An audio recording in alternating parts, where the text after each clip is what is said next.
Disclaimer, मेरी आप सबसे गुजारिश है, ये वीडियो सिर्फ एंटरटेनमेंट के लिए। হ্যাঁ তো গাইস তোমার সাথে একটা কথা ছিল।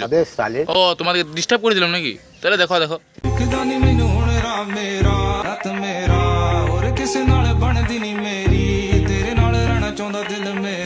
ভিডিওটা তো অনেক দেখিলে, এবার বলো তো ভিডিওটার ব্যাকগ্রাউন্ডটা কি ছিল? জানি তোমরা বলতে পারবে না, আর এখন যদি শুধাই যে ভিতর কি পড়েছিল তাহলে তোমরা টুক করে বলে দিবে। এই মাইন্ড ভাই তোমাদের। হ্যাঁ তো গাইস ভিডিওটা ফুল ধামাকাদার হতে চলেছে, তো ভিডিও শেষ পর্যন্ত অবশ্যই দেখো। আর আমার চ্যানেলে যারা নতুন এসেছে ভাই তার টুক করে সাবস্ক্রাইব করে দাও। চলো ভিডিওটা শুরু করে দাও। খেলা হবে। মোই জানত নন্যা বাত व मोरी मानत नन्या पतो करो वा कौन गांव की काहे हूं की बकरी पतो करो वा कौन गांव की। কুকুরটা বলবে আমি তোদের পাড়া গেলে তুই আমাকে ঠেঙাই বাই করে দিস। সঠিক বলেছে। আর তুই আমার জঙ্গলে বয়ফ্রেন্ডের সাথে মাতন করছিস? দাদা তোকে বুঝাছি। বলেন কি? अन्नू, हाँ तुझे पता है झुटका खाने से प्यार बढ़ता है? সত্যি? सच में यार, यकीन नहीं, ट्राई करके देख।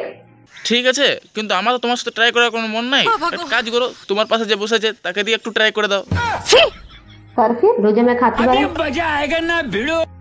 अब तो खा। और अभी तो रुको। ये फंस गया।